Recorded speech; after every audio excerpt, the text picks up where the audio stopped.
नमस्कार दोस्तों, आइए आपको सुनाते हैं माघ मास का 15वां अध्याय।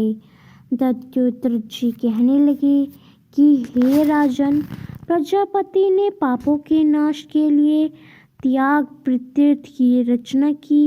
सफेद गांधी जी और गंगा जी और काली यमुना जी के जल की धारा में स्नान का महात्म्य भली प्रकार सुनो। जो इस संगम में माघ मास में स्नान करता है वह गर्भ योनि में नहीं आता।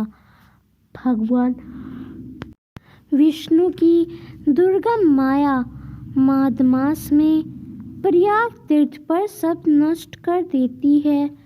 माघ मास में प्रयाग में स्नान करने से मनुष्य अच्छे भोगों को भोगकर ब्राह्मण को प्राप्त होता है।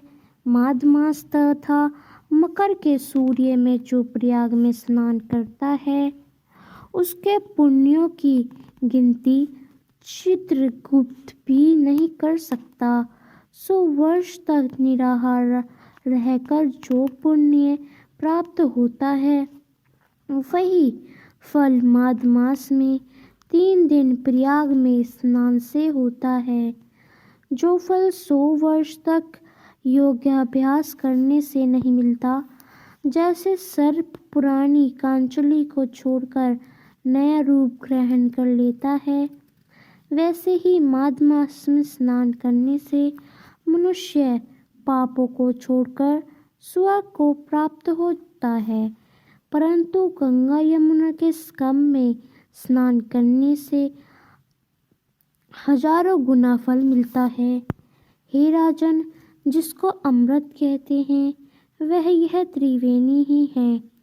ब्राह्मण, शिव, रुद्र, आदित्य, मृत्युगण, गंधर्व, लोकपाल, यज्ञ, ग्राहक, किन्नर अनिमति गुणों से सिद्ध तत्वज्ञानी ब्रह्माणी, पार्वती, लक्ष्मी, सवी, नैन, दैत्य, आदित्य, संपूर्ण देव पत्नियां तथा नागों की स्त्रियों, घृतवची, मेनका, उर्वशी, रंभा, तिलोत्तमा, अप्सरा गण और सब पितृ मनुष्य गण कलयुग में गुप्त और सतयुग गति में प्रगट सब देवता माघ मास में स्नान करने के लिए आते हैं।